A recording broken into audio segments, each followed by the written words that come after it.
Évaluation CPIA 2021, faible note en matière de gouvernance. Madagascar a obtenu une faible note sur la composante gouvernance selon les résultats de l'évaluation des politiques et des institutions en Afrique au CPIA 2021. Le docteur Jean-Pascal Nianou, économiste pays principal de la Banque mondiale, a émis des recommandations à Madagascar à ce sujet. Madagascar de 3.3 en général montre que le pays, dans un contexte difficile de Covid, a réussi quand même à stabiliser son score. C'est un contexte difficile, mais toutefois, je crois qu'il est important de voir la perspective un peu historique de Madagascar sur ses performances.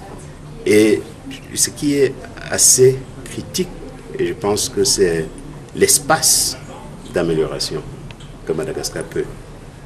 Et Madagascar a tous les éléments pour pouvoir améliorer son score et atteindre des pays qui font de grandes performances, n'est-ce pas, comme le Rwanda, et puis il y a des pays sous les différentes catégories qui ont fait des performances mirobolantes, et je crois que Madagascar peut s'aligner aussi dans ces contextes de pays de grandes performances sur l'allocation CPI. Ce rapport indique que la catégorie dans laquelle Madagascar a fait preuve de grandes performances est celle de la gestion macroéconomique. Comme je vous ai dit, il y a plusieurs éléments que nous prenons en compte.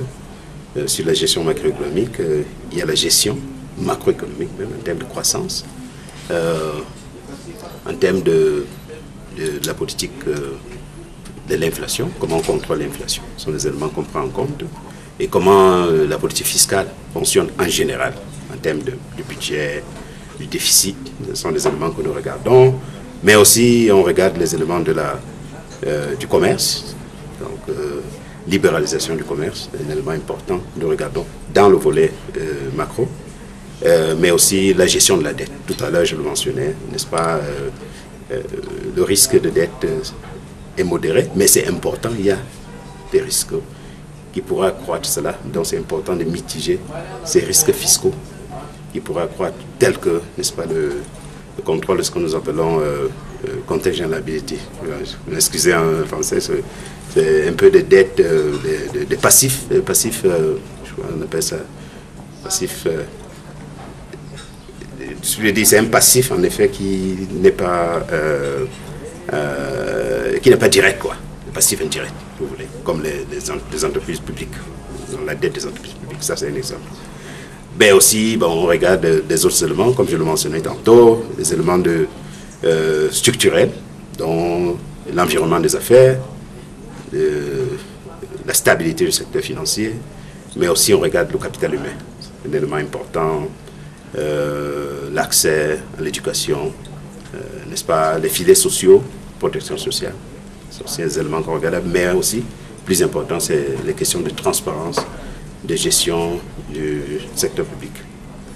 L'évaluation des politiques et des institutions CPIA en Afrique est un outil de diagnostic annuel destiné aux pays d'Afrique subsaharienne qui peuvent bénéficier des financements de l'Association internationale de développement, IDA, l'institution de la Banque mondiale qui assiste les pays les plus pauvres du monde.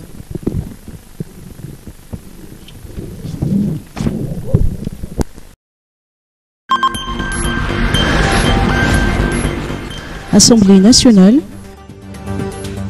Ouverture de la session budgétaire.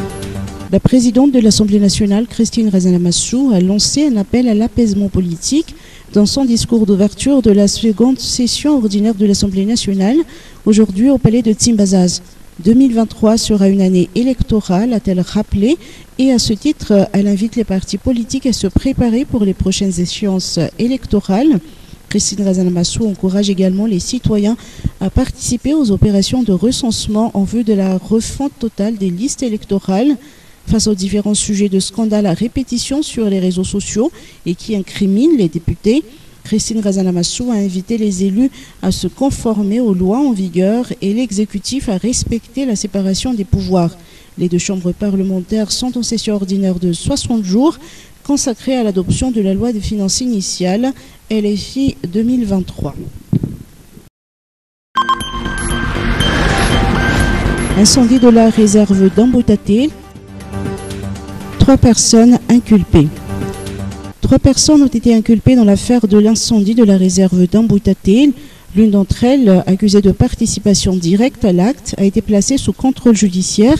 Les 2 autres, accusés de négligence, faute d'avoir installé des pare-feux sur leur terrain, ont bénéficié de liberté provisoire.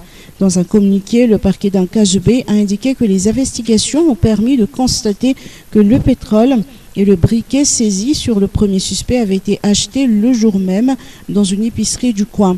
L'on a également retrouvé sur lui du poisson séché et un quart de litre d'huile.